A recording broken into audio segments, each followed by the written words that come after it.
Olá, boa noite. Está no ar União Brasil desta quinta-feira, 15 de novembro de 2018, feriado da Proclamação da República. E na edição especial de hoje, vamos conversar com o professor e cientista político Sidney Guerra. Professor, seja bem-vindo à União Brasil. Boa noite. Boa noite a todos nesse dia tão importante para nós, que é o dia da Proclamação da República. E professor, já entrando aqui no cenário nacional, até esta quarta-feira, 7 nomes já eram conhecidos para o ministério do presidente eleito Jair Bolsonaro. Temos Onyx Lorenzoni na Casa Civil, Paulo Guedes na Economia, General Augusto Heleno na Segurança Institucional, o astronauta brasileiro Marcos Pontes, Ciência e Tecnologia, Sérgio Moro, da Operação Lava Jato, assume a Justiça e a Segurança Pública, Tereza Cristina, Agricultura, e o mais recente, General Fernando Azevedo e Silva, da Defesa, e a qualquer momento pode ser apresentado o ministro das Relações Exteriores. O que se pode avaliar com este time entrando em campo já em 2019? É interessante, no dia de hoje também nós falarmos do que perpassamos na história, né? Fomos monarquia, na questão de governo, depois tornamos uma república, depois passamos por uma ditadura e aí depois chegamos na democracia. Para falar bem que esses nomes nós estamos no Estado democrático. Não importa se é da direita ou da esquerda, mas para falar para os nossos telespectadores do dia de hoje, 15 de novembro, que é muito bom ver o Brasil de forma crescente, desde o período monárquico, que hoje nós estamos na nossa democracia. Bom, é interessante para um novo governo que se forma, ele dá uma estabilidade maior, anunciando os nomes. Como o do Sérgio Moro, trouxe grandes repercussões, o do Paulo Guedes já era, digamos assim, conhecido, né? E outros que vão surgir, como você falou, e que já estão na pauta, já estão no processo de transição. É muito interessante porque é pouco tempo para a transição. É bom nós lembrarmos que ele já vai assumir em janeiro e você esperar mais 2, 3 meses para dar março do próximo ano para ele tomar pé. O interessante é que cada dia que se passe, ele vá firmando um nome.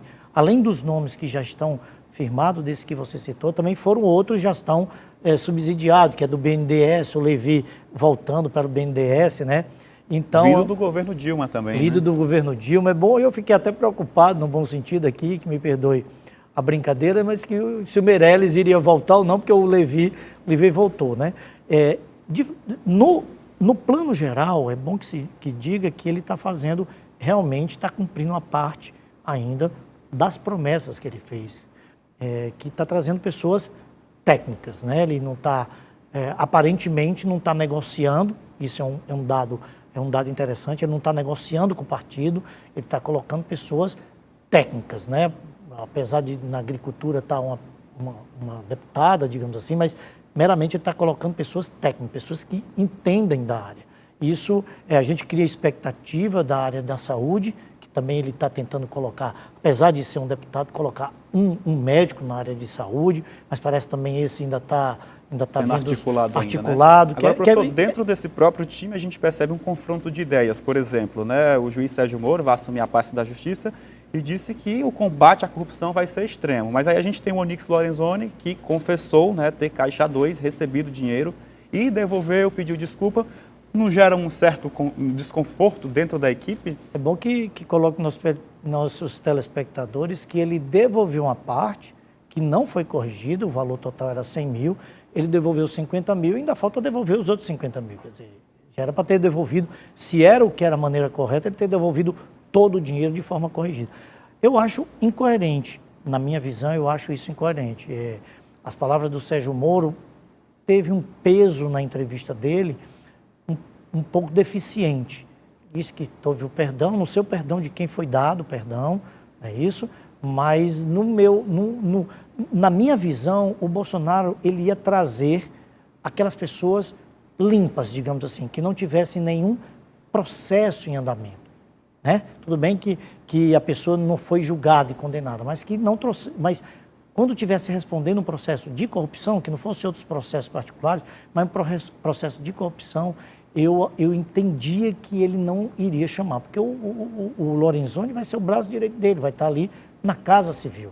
É assim, de certa forma, apesar dele estar devolvendo o dinheiro, não devolveu o dinheiro, nós temos que ficar de olho que, de qualquer maneira, ele confessou uma coisa e ainda está com um segundo problema, que ele negou, no caso ontem, dizendo que que seria mentira, seria uma inverdade, que a Odebrecht financiou uma remessa de um segundo dinheiro. Quer dizer, põe em questão se todo o ministério em matéria, já que vai ser um ministério muito técnico, se essa parte da Casa Civil, que seria de um articulador político, digamos assim, aí teria que ser realmente alguém que tem um acesso mais fácil ao Congresso, se realmente a pessoa do Lorenzoni seria uma pessoa ideal, seria uma pessoa limpa, digamos assim. Agora, professor, quanto a esse time ainda, né, que deve entrar em campo nos próximos 4 anos, a chegada do juiz Sérgio Moro traz mais força para o governo Bolsonaro, tendo em vista que o juiz Sérgio Moro tem uma boa receptividade entre os eleitores, né, que votaram em Bolsonaro? É sempre questão, né? A gente está vendo formando um time, mas nós não vamos fazer como jogar. Porque se fosse assim, todo time ganhava. Você vê, o Brasil formou grandes estrelas, mas nós perdemos a Copa. Então, se forma um bom elenco, digamos assim, mas necessariamente não quer dizer que vá ser vitorioso. A gente espera que seja, é bom que se diga, porque o Brasil melhorando, melhora para todos nós. A vinda do Sérgio Moro, ele traz aquela segurança para o governo. É você imaginar hoje, quando você diz assim, o Sérgio Moro faz parte do governo, dá aquela, digamos assim, um pilar de estabilidade. A figura dele em si, ainda não conhecemos como ele vai trabalhar, mas a figura dele em si trouxe uma calmaria de estabilidade no governo.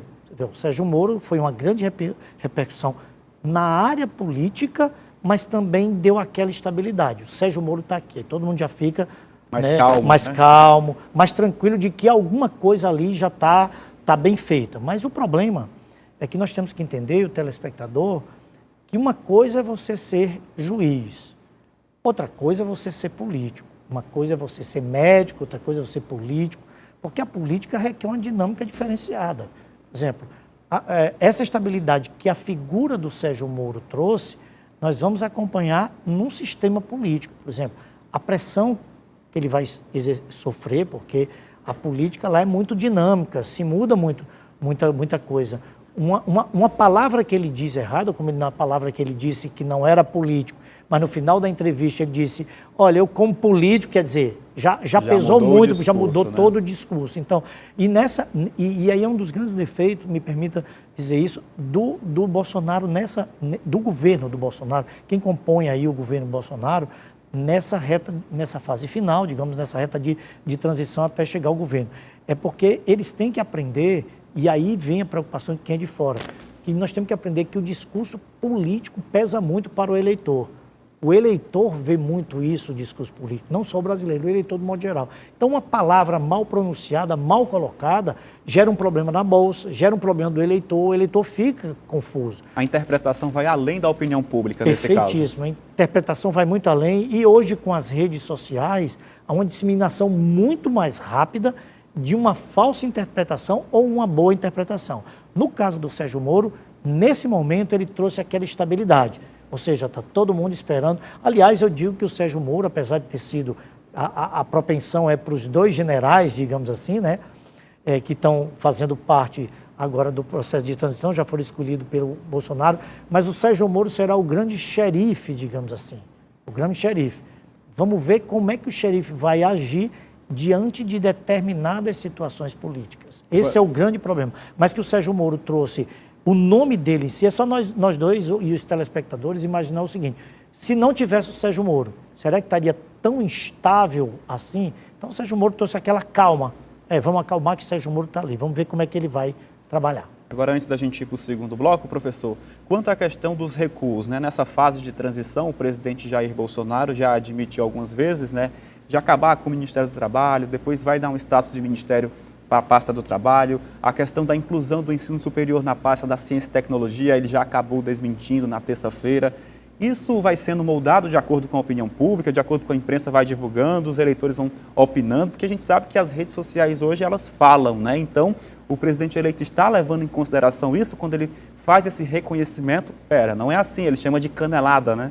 As redes sociais não só falam, como influenciam que o Bolsonaro praticamente foi eleito pelas redes sociais. É muito importante o que você está falando, porque nesse momento de transição nos está trazendo muita insegurança nas palavras, ele muda muito rápido. Eu acho que o Bolsonaro, de ter usado a rede social e ainda continua usando as redes sociais, acho um meio de comunicação bastante interessante, né? Porém, às vezes eu sinto falta de um interlocutor, sabe, uma pessoa do jornalismo, para ter uma linguagem, saber, porque nessa comunicação que você fala com o povo, nós temos que ter uma linguagem. A linguagem você não pode falar tão difícil nem fácil demais. Você tem que ter uma linguagem que transmita, que o telespectador que está vendo, ouvindo, seja nas redes sociais, entenda o discurso do governo. E o Bolsonaro, com esse vai e vem, anuncia, depois diz, junta ministério, depois não separa, depois junta, separa, coloca parte do ensino federal para um outro ministério da tecnologia, depois desfaz, fica o Ministério da Educação, vai e vem, tem causado assim tem nos incomodado, digamos assim, porque você não começa a fazer uma leitura de estabilidade do governo. O melhor que está sendo, só para nós lembrar, é o Sérgio Moro, que até agora não falou nada, fica na lina dele e vamos ver como é que ele vai trabalhar. Agora isso, o que está faltando, na minha visão, nesse governo, é um interlocutor, aquela pessoa que venha dar o recado para a população, que venha dar recado aos jornalistas, que venham transmitir isso para a população. Porque agora, como presidente, o Bolsonaro tem que entender que não é a mesma fala do que ele como candidato, porque o candidato fala tudo, mas o presidente ele tem que ter o limite daquela fala, ele tem que saber falar. As palavras têm, por exemplo, o problema da China foi grave. Acabou abrindo uma brecha, um trauma diplomático. Vamos ver, ontem o Lorenzoni deu outro problema, foi falar que a Noruega não sabia, teria que aprender com o Brasil como preservar as matas, o embaixador da Noruega já está chamando ele. Quer dizer, essas falas, a falta desse interlocutor tem causado dissabores. Agora, podemos ver que Cuba já mandou chamar 11 mil médicos para... Do programa Mais Médicos. Quer dizer, do programa Mais Médicos. Será que isso não vai causar um pânico no atendimento da saúde brasileira? Será que nós temos 11 mil médicos, querendo ou não, são 11 mil médicos que estão atendendo várias pessoas. Será que isso não vai causar um dissabor? Quer dizer, eu acho que nesse ponto o Bolsonaro precisa de um assessor para computar melhor, porque os assessores estão falando, até o Paulo Guedes disse que desmereceu, de certa forma, o Lorenzoni, dizendo que ele não entende nada de economia. Quer dizer, esse aqui é o problema. Quando nós estamos precisando de estabilidade, está havendo esse dissabor. Professor, a gente continua o nosso bate-papo no segundo bloco. Vamos falar de pautas bombas, né? E os abacaxis que o presidente eleito já vai assumir em 2019. A gente volta já com União Brasil Especial desta quinta-feira.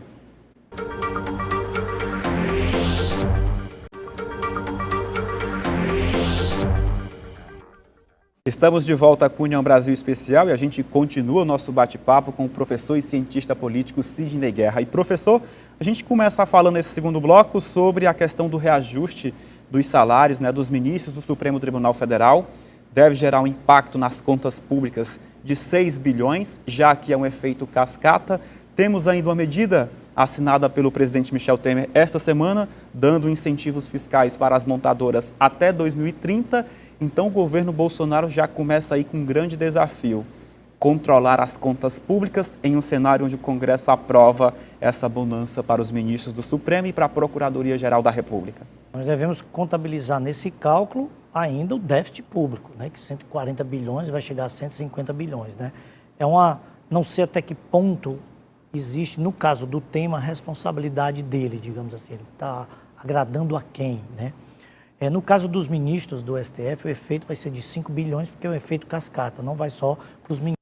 Tem uma lei, bom que se diga, nosso telespectador, uma lei que vai para todo funcionário público federal, vai ser beneficiado com isso. O que eu acho mais grave nessa questão do aumento do STF, o que eu acho mais grave é essa troca do presidente do STF, representando o STF, com o presidente Michel Temer com o Congresso, dizendo o seguinte, que se ele não aprovar, o presidente Temer, porque ainda tem que sancionar, no caso, ainda não está assim homologado, digamos, se ele não sancionar, eles não voltam ao auxílio moradia.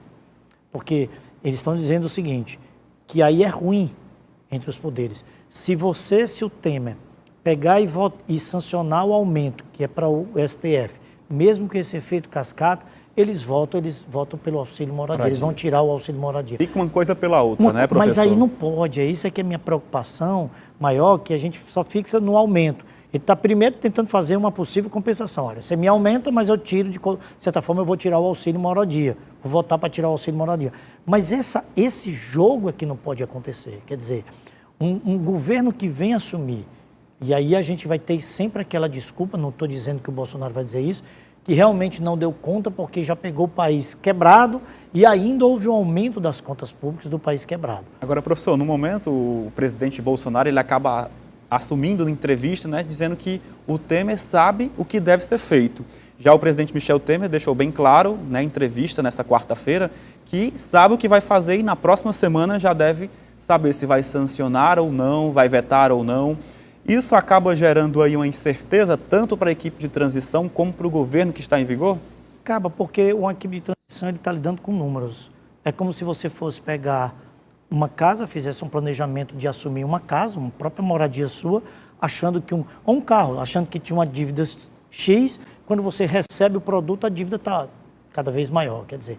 E aí, eu acho que nós brasileiros devemos começar, nas redes sociais, tomar mais parte do governo. É isso que está faltando muito tempo, nós não estamos tomando parte do governo. No começo, a gente só vai no começo, só vai até o ponto que nos agrada, no que nos desagrada, a gente não, parece que não toma parte. Eu acho que todos nós devemos reclamar desse aumento. Esse aumento, no momento, assim, não é o momento que se aumente. Quer dizer, é um rombo maior nas contas públicas. Quer dizer, quem perde é isso que todo telespectador, todos nós eleitores devemos ter consciência. Qualquer aumento, qualquer rombo nas contas públicas, não importa qual seja o governo. Quem perde somos todos nós. O governo, melhorando as nossas contas, quem ganha somos todos nós.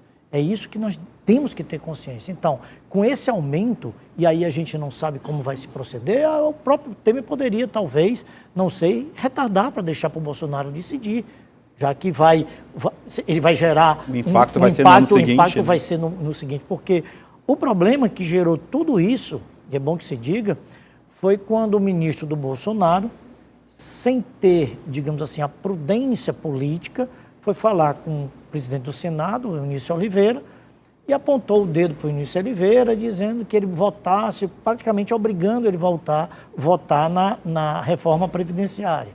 E o Eunício questionou, juntamente com outros senadores, questionaram junto o Guedes, e o Guedes disse que iria dar uma prensa no Congresso.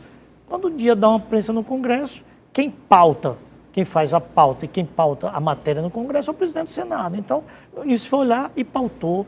Também podemos ver que por que ele pautou, se não foi um contraponto de vaidade, porque o Paulo Guedes foi lá e apontou o dedo. Também não pode ser assim. Parece que nós estamos brincando com o país, sabe? Eu fico na dúvida se o senador Eunício Oliveira fez isso porque perdeu o espaço, aí está com uma vingança. Assim, não dá para a gente julgar, mas que não era o momento também dele pautar isso aí. Agora, professor, falando no Congresso, a gente percebe que o PSL ele sai de nanico e passa a desfilar entre os grandões da política brasileira, né? A segunda maior bancada na Câmara, o PSL tem, atrás somente do Partido dos Trabalhadores, né? Então o PSL ele sai totalmente diferente das urnas de outubro e fica mais fácil de construir essa governabilidade já a partir do próximo ano? Nós ainda estamos com um grande defeito que você falou muito bem, que é pegar os partidos nanicos e transformar num grande partido da noite para o dia. Esse é um problema que a gente fica preocupado com a reforma previdenciária, ok, que gera problema de dinheiro, de caixa no Brasil, mas nós temos que fazer urgentemente uma reforma política. Não se pode mais pegar um partido pequeno e do nada surgir e se transformar num grande partido. Nós não precisamos mais de tantos partidos. Eu acho que agora, por exemplo, o PPS vai se juntar com a Rede, não sabe como fazer, mas nós temos que diminuir. Eu acho que o Brasil só comporta no máximo 5 partidos, até pela questão ideológica mesmo. E não os 35, né, professor? Você não sabe nem o que é partido aqui, você não sabe. Se você for perguntar para os eleitores que votaram no Bolsonaro qual era o partido do Bolsonaro, qual é a ideia do partido do Bolsonaro, eles não sabem. Ele confunde ele votou no Bolsonaro, não votou no partido. Isso até interfere na Constituição, porque a Constituição reforça a questão partidária.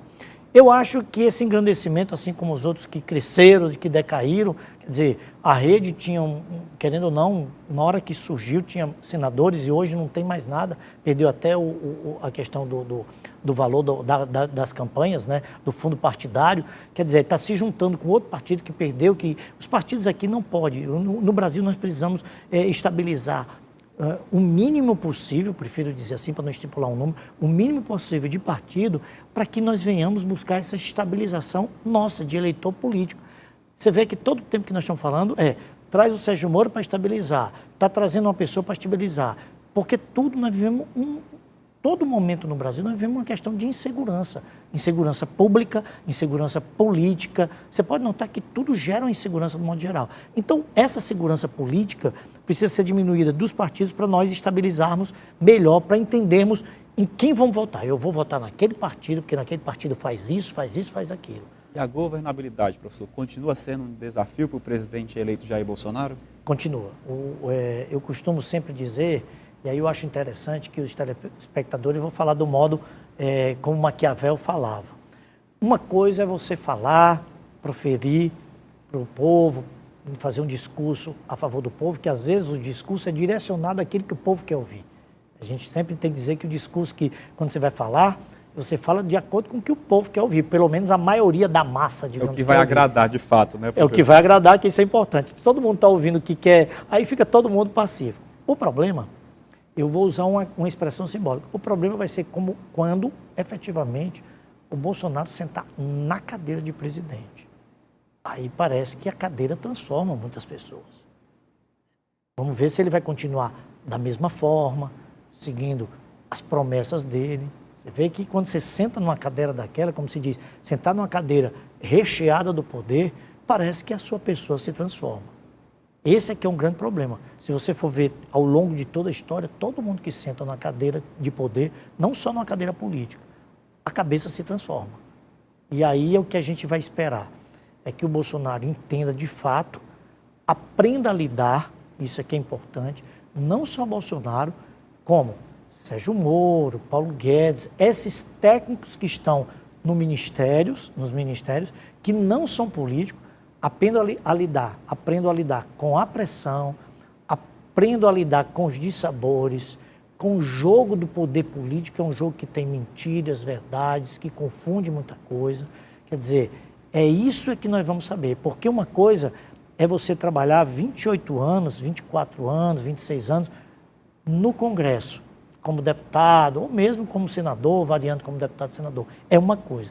Mas quando você senta, você é chefe de um poder executivo, a sua cabeça não funciona igual como o Congresso. Passar a atuar nos bastidores, né, dos poderes. Esse foi um grande defeito da Dilma. Dilma precisava, naquela época, antes de sofrer impeachment, trabalhar essa parte dos bastidores. Esse é um grande defeito que ainda falta para o Bolsonaro. Ele trabalhar, todo mundo percebe que ele não tem um interlocutor. O Onyx Lorenzoni não está sendo interlocutor do governo. Ele anuncia um ministro que Bolsonaro nem disse que vai ser ministro, que era o Bebiano. Quer dizer, você fica numa situação, afinal, quem é que está comandando? Então, o teste de Bolsonaro, que não é o mesmo teste dele como deputado, porque deputado você sobe ali no plenário, ataca tudo. Você fala o que quer. Como presidente, ele vai ter que ter outro comportamento e outra postura. Esse, para mim, vão ser os primeiros, digamos, 90 dias, analisar o comportamento dele, como ele vai fazer essa pressão, né, lidar com essa pressão, não só ele, aqueles outros ministros que não são políticos, porque o político em si ele está acostumado hoje a bater em você, mas amanhã ele está seu amigo e corre junto, quer dizer, saber lidar com isso que eu acho que vai ser, assim, vai ter que ter um cuidado especial, inclusive no discurso que ele vai proferir. Agora, professor, a gente percebe um Jair Bolsonaro diferente do Jair Bolsonaro candidato e do Jair Bolsonaro eleito presidente do Brasil para os próximos 4 anos, mais comedido, mais sereno, pediu até desculpa, né, no Tribunal Superior Eleitoral de colocar em xeque a credibilidade das urnas eletrônicas. A gente está vendo ele comedido, mas de vez em quando escapola alguma coisa, né? É aquilo que nós estamos falando, do discurso. Um chefe de Estado, ele tem que ter, digamos assim, um certo comportamento como chefe de Estado, né? Você vê que, por exemplo, o Trump, recentemente, quando não queria queria entrar, foi com o presidente da França, queria entrar de uma vez, ele teve que puxar, mesmo contrariado, ele teve que apertar a mão e tirar foto com os jornalistas. Agora, isso semana passada, quer dizer, a gente tem que analisar que um chefe de Estado ele tem determinados comportamentos. O problema é essa parte intempestiva na fala dele. Essa parte intempestiva na fala dele pode gerar muitos dissabores no círculo interno e no círculo interno que o cerca, digamos, do Bolsonaro.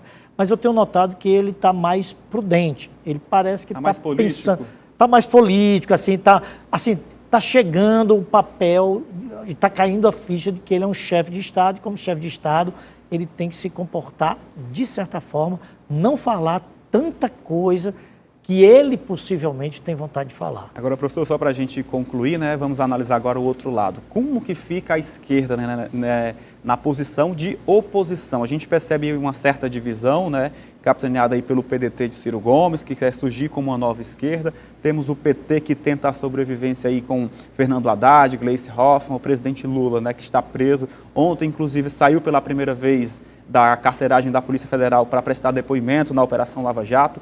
Como analisar, né, a situação da esquerda no Brasil a partir de 2019? Você tocou num ponto bastante interessante, porque nós vamos só analisar a esquerda do Brasil quando o Congresso for formado, porque mudou muito o Congresso.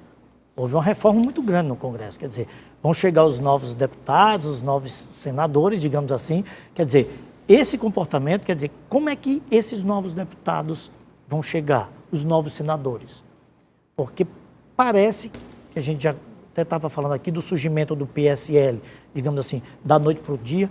Muitos que foram eleitos por determinados partidos não vão seguir a cartilha do partido, por isso que há uma exigência maior dessa reforma política. Eles vêm muito assim, eu não gastei muito dinheiro, portanto eu estou super independente, eu não dependi de partido para me dar dinheiro e hoje eu sou eleito. Então eu acho que os 4 ou 6 primeiros meses nós vamos ver como funciona a esquerda. Claro, a esquerda buscando uma liderança, por exemplo, um dos grandes pontos fundamentais para lhe responder é quem vai ser o presidente do Senado. Temos cearenses aí no páreo, né? Temos cearenses, tem o Renan Calheiros que quer voltar, e o Maia, que estava garantido na presidência da Câmara, já não está mais, porque já ficou um dissabor. Quer dizer, funciona muito o Congresso com quem vai assumir a presidência, porque ele vai reger. E a esquerda, ela sempre foi lutadora. A esquerda não precisa ser mais aquela esquerda de ser contrário a tudo que o outro faz. Eu acho que a esquerda hoje no Brasil, como ela foi governo, ela amadureceu muito. Ela faz agora mais reflexões. Então eu acho que o que for bom, ela vai votar, mas o que for ruim, ela não vai admitir que passe de maneira nenhuma. E não adianta mais a gente querer aquela esquerda, digamos assim, querer derrubar o governo. Isso é prejuízo financeiro, só nós perdemos. Por isso a minha grande preocupação é que todos nós, seja independente do governo, venhamos a torcer por aquele governo, porque aquele governo passa. Se não deu certo, daqui a 4 anos a gente renova. Professor, muito obrigado pela sua participação nesse feriado, quinta-feira, proclamação da República, e vamos aguardar aí a montagem completa do governo Bolsonaro, né? Eu agradeço a todos e mesmo sendo na quinta-feira, desejo um bom final de semana.